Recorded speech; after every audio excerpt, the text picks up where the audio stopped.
Jamás olvidaré el sonido de la seda rasgándose bajo la fuerza bruta de una mano llena de joyas.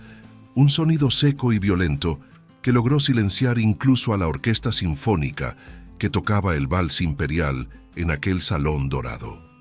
No fue el dolor físico lo que me paralizó en ese instante, sino el frío repentino que sentí en mi piel expuesta, esa desnudez parcial y vergonzosa ante los ojos de 300 aristócratas que me miraban como si yo fuera una mancha de suciedad en sus pisos de mármol inmaculado.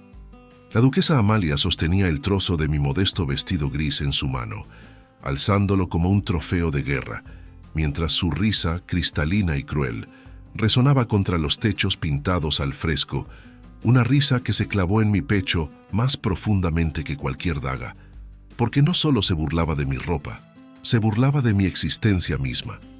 Me miró desde su altura, con esos ojos verdes que brillaban con malicia pura, y gritó para que hasta los criados en los pasillos escucharan que una rata de alcantarilla se había atrevido a pisar el salón de los dioses, que mi sola presencia contaminaba el aire que respiraba su noble linaje. Yo estaba allí temblando, con las lágrimas quemándome los párpados, deseando que la tierra se abriera y me tragara, deseando desaparecer, morir, dejar de ser Helena la criada para convertirme en polvo. Pero el destino tenía preparado algo mucho más cruel y grandioso para mí. Antes de continuar con esta historia de humillación, secretos prohibidos y una venganza que tardó años en fraguarse, quiero preguntarte algo muy importante. ¿Desde qué ciudad y país estás escuchando este relato hoy? Escríbelo en los comentarios porque quiero conocerte. Aquella noche, la lluvia golpeaba los ventanales de la mansión de los Rosales con una furia que presagiaba la desgracia, y yo, Helena, no era más que una sombra que se deslizaba por los pasillos de servicio, una joven de 20 años, con las manos encallecidas por el agua helada y la lejía, con la espalda curvada por cargar leña y los sueños rotos por la realidad de mi cuna. No sabía quién era mi padre, y mi madre había muerto en esas mismas cocinas, tosiendo sangre y pidiendo perdón por pecados que nunca entendí, dejándome como única herencia un medallón de plata oxidada que yo guardaba cosido al forro de mi corsé como si fuera una reliquia sagrada. Yo era la invisible, la que limpiaba las botas llenas de barro de los caballeros, la que vaciaba los orinales de las damas que ni siquiera se dignaban a mirarme a la cara. Era un fantasma que servía el té y desaparecía, pero dentro de mí ardía un fuego que nadie podía ver, una inteligencia que había cultivado robando libros de la biblioteca cuando nadie miraba, aprendiendo a leer a la luz de las velas robadas, soñando con un mundo donde el apellido no fuera una condena perpetua. Mi belleza, decían las otras criadas con envidia y temor, era mi maldición, porque tenía el cabello del color del trigo maduro y unos ojos que desafiaban la sumisión, rasgos demasiado nobles para una sirvienta, rasgos que molestaban a la duquesa Amalia cada vez que se cruzaba conmigo, porque en mi rostro veía algo que ella, con todo su dinero y sus títulos, jamás podría comprar, una dignidad natural que no se doblegaba ni ante los gritos ni ante los golpes.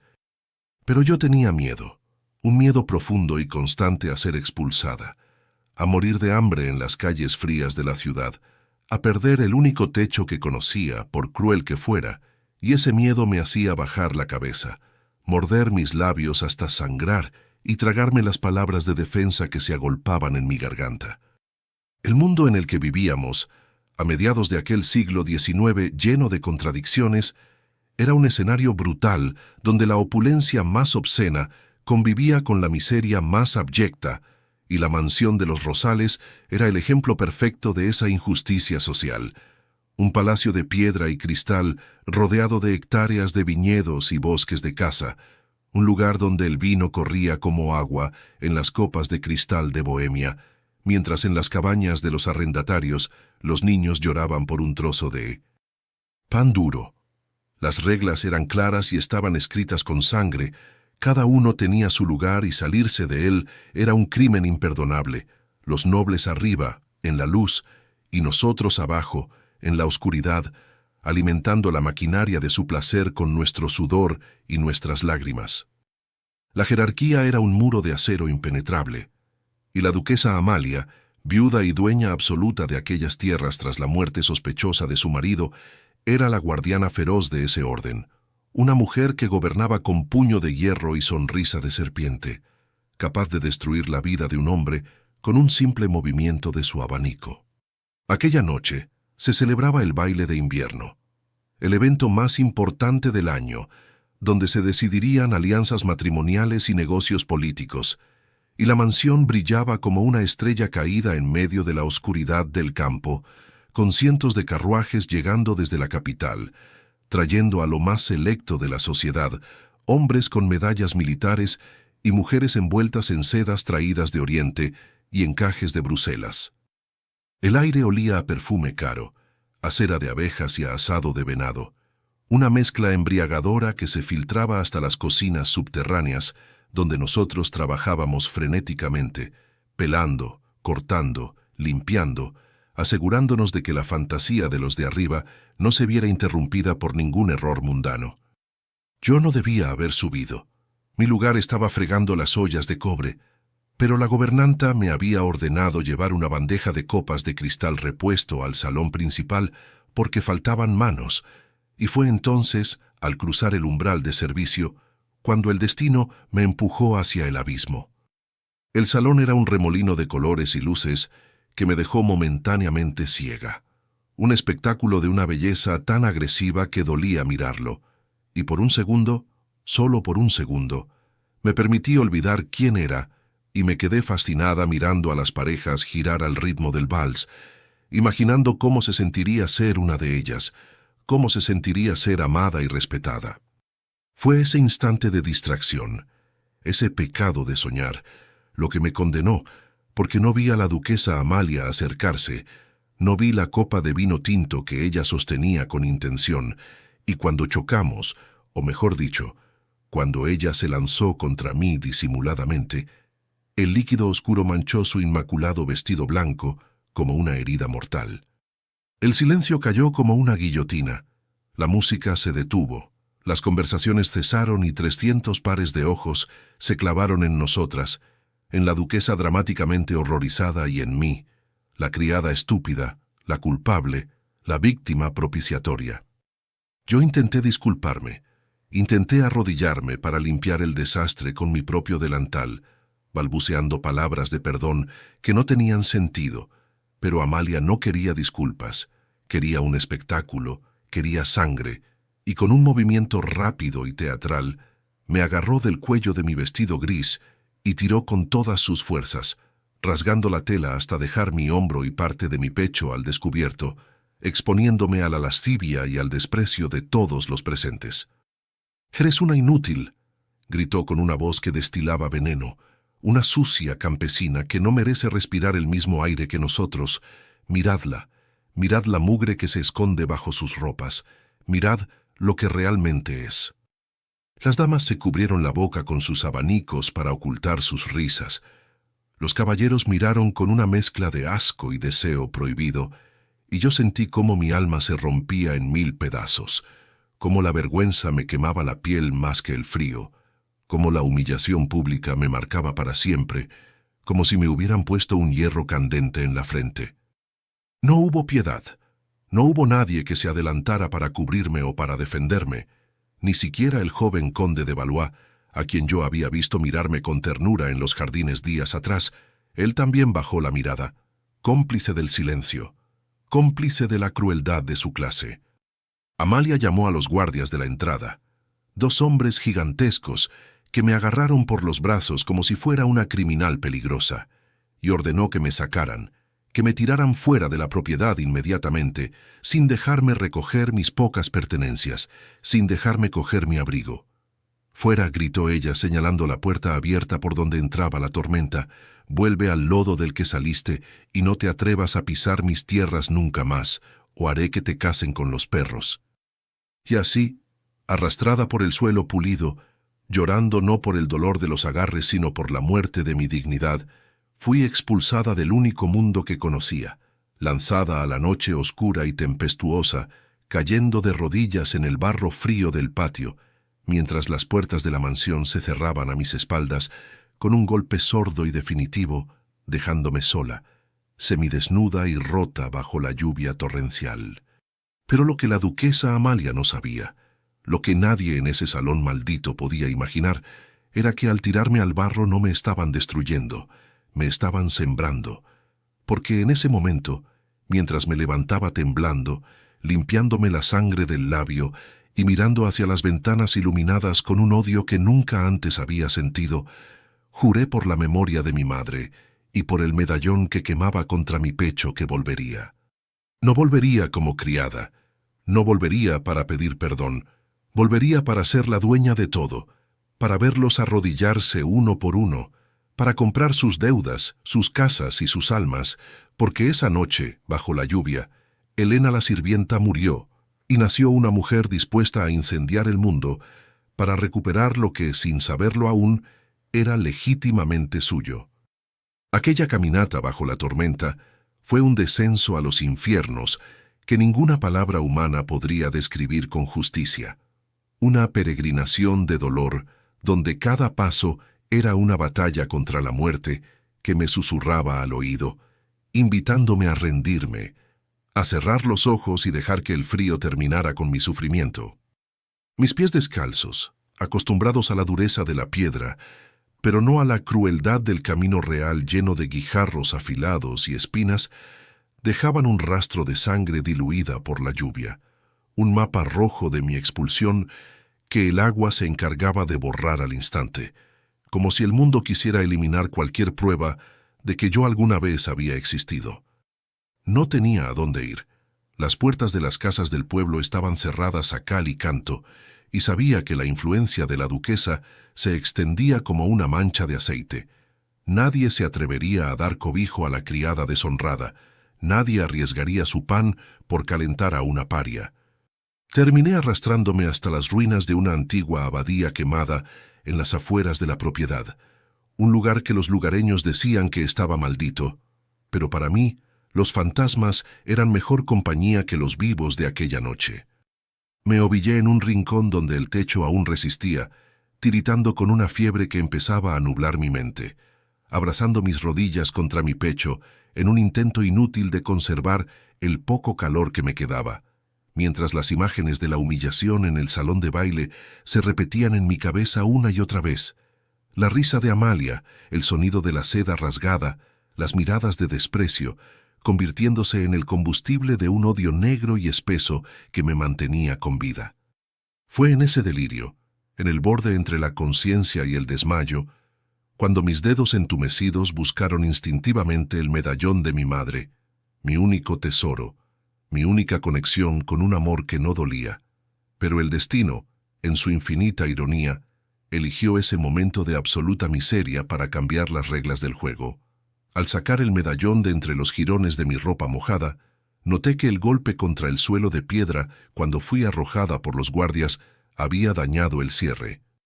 La pieza de plata vieja, que siempre había parecido sólida e indivisible, tenía ahora una fisura casi imperceptible en el canto. Con manos temblorosas, impulsada por una curiosidad febril que superaba a mi agotamiento, presioné la grieta con la uña sucia y rota. Hubo un chasquido metálico, seco y antiguo, y la parte posterior del medallón, que yo siempre creí que era maciza, se deslizó, revelando un compartimento secreto, un falso fondo que había permanecido oculto durante 20 años, pegado al calor de mi cuerpo y al de mi madre antes que yo. Dentro no había oro ni joyas, sino algo mucho más peligroso, un papel de seda finísimo, doblado hasta lo imposible, protegido de la humedad por una capa de cera. Mis ojos, acostumbrados a leer en la penumbra de la biblioteca robada, descifraron la letra apretada a la luz de un relámpago que iluminó la abadía como un flash fantasmal. No era una oración, ni una carta de amor cualquiera. Era un certificado sacramental, firmado por el obispo de la capital y, al final, una firma que conocía de verla en los decretos de la mansión, la firma del difunto duque Alejandro de Rosales. La carta era una confesión en el lecho de muerte de mi madre, o mejor dicho, de la verdadera duquesa. Mi madre no era una simple cocinera como me habían hecho creer. había sido la primera esposa legítima, un matrimonio secreto por amor que la familia del duque había ocultado para casarlo con Amalia por dinero. Yo no era una bastarda. Yo era Elena de Rosales, la primogénita, la heredera legítima de cada hectárea de tierra, de cada piedra de la mansión y de cada moneda que Amalia gastaba en sus fiestas. Amalia no era la dueña, era la usurpadora, la mujer que sabía la verdad y que había convertido a la dueña legítima en su sirvienta para disfrutar de una fortuna robada. El grito que salió de mi garganta no fue de alegría, sino de una furia animal, un aullido que se mezcló con el trueno, porque entendí que toda mi vida había sido una mentira construida sobre la avaricia de una mujer cruel. Me levanté, ya no sentía frío, ya no sentía hambre. La verdad me había prendido fuego por dentro. Pero sabía que no podía volver ahora con un papel mojado y gritar mi verdad. Me matarían antes de cruzar la verja. Necesitaba poder. Necesitaba convertirme en alguien a quien no pudieran silenciar. Guardé el documento en lo más profundo de mi ser y caminé hacia la ciudad, no como la víctima que huía, sino como la cazadora que se retira para afilar sus armas. Vendí mi cabello largo y dorado a un fabricante de pelucas por unas pocas monedas, lo suficiente para comprar un pasaje en la parte trasera de un carro de heno que iba hacia la capital. Allí, en la ciudad gris y llena de humo, busqué al único hombre que la duquesa Amalia temía, el señor Blackwood, un abogado caído en desgracia, conocido por su astucia y por haber sido expulsado del bufete de los Rosales años atrás por hacer demasiadas preguntas. Cuando entré en su despacho polvoriento, vestida con harapos de hombre y con la mirada de quien ha visto el infierno, él intentó echarme. Pero entonces puse el papel sobre su mesa de roble. Vi cómo sus ojos se abrían desmesuradamente, vi cómo su cinismo se transformaba en una sonrisa depredadora. «Esto», dijo con voz ronca, «es una bomba capaz de destruir el imperio, muchacha. Pero para detonarla necesitamos dinero, mucho dinero, y paciencia». Y así hicimos un pacto con el diablo. Él me enseñó las leyes, los vacíos legales, el arte de la guerra financiera, y yo le di la promesa de la mitad de la fortuna cuando recuperara lo mío. Pasaron 5 años. 5 años de invierno eterno en mi corazón. Trabajé en las sombras, usamos el documento como garantía para préstamos oscuros, invertimos en barcos de carga que traían especias de Oriente, especulamos en la bolsa de valores con una frialdad que asustaba a los banqueros. Elena la criada murió y nació Lady E., una figura misteriosa de la alta sociedad de la capital, una mujer que siempre vestía de terciopelo negro, con el rostro cubierto por velos de encaje, de la que se decía que tenía el toque del rey Midas. Mientras mi fortuna crecía, mis espías me informaban de la decadencia de los Rosales. La gestión de Amalia era un desastre. Gastaba más de lo que la tierra producía. Sus fiestas eran cada vez más excesivas, mientras sus deudas se acumulaban como montañas. Los bancos empezaron a cerrar sus puertas. Los acreedores empezaron a impacientarse. Era el momento. No quería recuperarlo por un juicio largo y aburrido. Quería destruirla públicamente. Quería que ella sintiera la misma impotencia que yo sentí esa noche. Empecé a comprar sus deudas, cada pagaré que la duquesa firmaba, cada hipoteca sobre los viñedos, cada préstamo para sus joyas, terminaba en mis manos a través de intermediarios anónimos. Me convertí en la dueña de su aire, de su agua y de su techo, sin que ella lo supiera. Ella creía que seguía siendo la reina, pero yo ya era la dueña del tablero, y entonces llegó la noticia que estaba esperando. Para salvarse de la bancarrota total, la duquesa Amalia organizaría una subasta de gala, vendiendo las joyas de la familia y parte de las tierras. Sería el evento social de la década, una última muestra de orgullo antes de la caída. Era mi invitación, era mi escenario. Preparé mi carruaje negro como la noche y un vestido rojo sangre, un vestido que gritaba poder y venganza. Me miré al espejo y ya no vi a la niña que lloraba, vi a la justicia encarnada. «Es hora de volver a casa, Amalia», susurré al reflejo, y esta vez no sería yo quien saldría llorando. La tormenta que azotaba los cristales de la mansión esa noche no era una simple lluvia de verano, era un diluvio bíblico, como si el cielo mismo estuviera llorando por los pecados que se habían cometido entre esas paredes de piedra durante las últimas 2 décadas. El viento aullaba colándose por las chimeneas, haciendo parpadear las llamas de las velas en los candelabros de plata, proyectando sombras largas y danzantes que parecían espectros de los antiguos dueños observando la caída de su linaje. Yo esperé dentro de mi carruaje negro durante casi 1 hora, observando la entrada principal a través de la cortina de agua. Veía llegar los carruajes de los vecinos, de los nobles de la capital, de los prestamistas y de los curiosos. Todos venían vestidos de luto riguroso o de colores sobrios fingiendo respeto, pero yo sabía la verdad. Venían al festín. Venían a ver cómo la gran duquesa Amalia, la mujer que había dictado la moda y la moral de la región, era despojada hasta de la última cuchara de plata. Mi corazón, que yo creía convertido en una piedra fría por los años de exilio y trabajo duro, latía con una violencia que me dolía en el pecho. No era miedo, era la adrenalina pura de la cacería. Acaricié la seda roja de mi vestido, un rojo profundo, escandaloso, el color de la sangre arterial, el color de la vida y de la guerra. Me ajusté los guantes de encaje negro hasta los codos y, respirando hondo el aire húmedo y frío, di la orden al cochero. Era el momento. Al cruzar el umbral del gran salón, el golpe de calor humano y el olor a cera derretida, perfumes rancios y tabaco, me golpeó el rostro. Había al menos 300 personas abarrotando el espacio. El murmullo de las conversaciones era un zumbido constante, como el de un enjambre de avispas nerviosas. Nadie notó mi entrada al principio.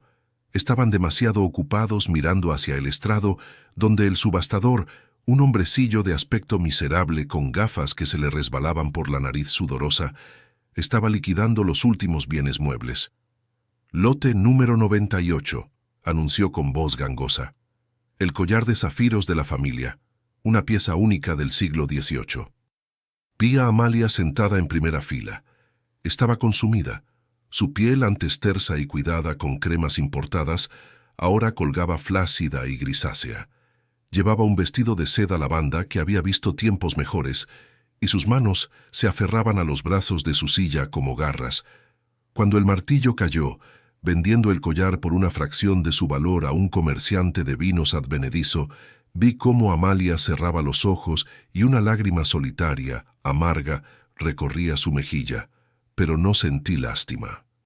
Recordé mi propia lágrima, mezclada con barro hace 5 años. Recordé el frío en mis huesos en la abadía abandonada. La lástima es un lujo que los pobres no pueden permitirse y que los ricos no merecen. El tiempo pareció detenerse cuando el subastador anunció el lote final.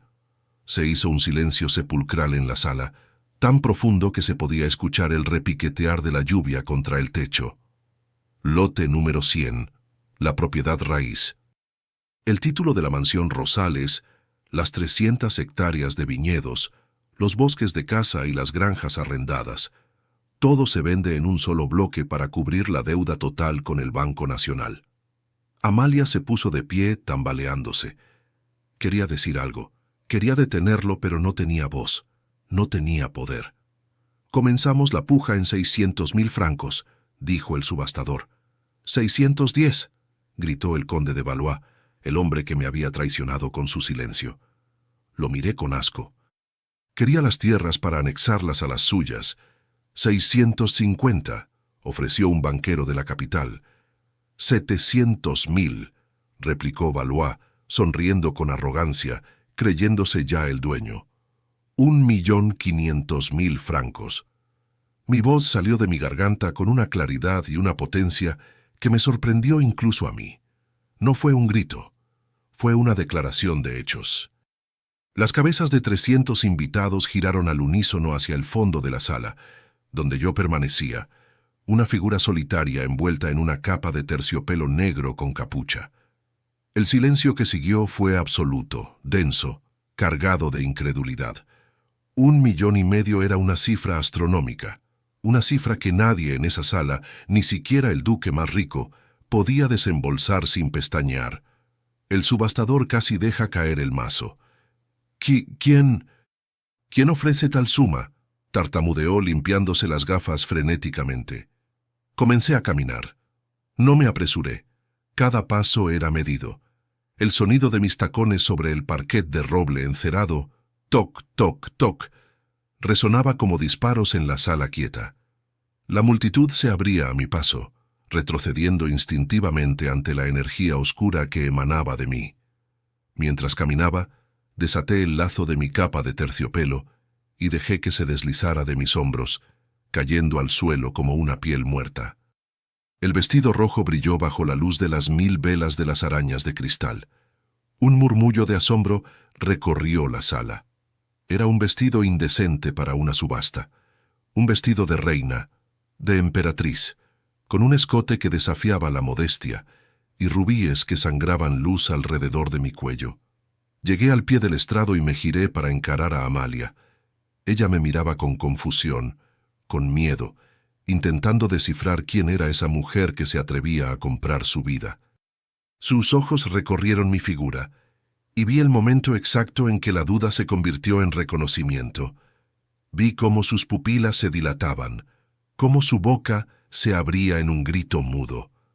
Lentamente, llevé mis manos enguantadas a mi rostro y levanté el último velo de encaje que cubría mis facciones. «Buenas noches, duquesa», dije, con una sonrisa que no llegaba a mis ojos. «¿Le gusta mi vestido? Es seda importada, mucho más resistente que aquel trapo gris que usted se divirtió tanto rasgando hace 5 inviernos». «¡Tú!», gritó ella, y su voz sonó estridente, rota, al borde de la histeria. «Es imposible. Tú eres la criada. Helena, eres una muerta de hambre. Guardias, saquen a esta ramera de aquí».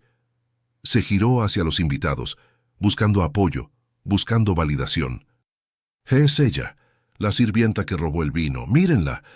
Se ha disfrazado de dama, pero sigue oliendo a fregadero». Nadie se movió. El conde de Valois dio un paso atrás, pálido como un fantasma. Yo solté una risa suave, seca. «Ah, Amalia, siempre tan ruidosa, siempre tan equivocada. No soy una criada disfrazada. Durante estos 5 años, mientras tú gastabas lo que no tenías, yo construía un imperio. Compré tus deudas una por una.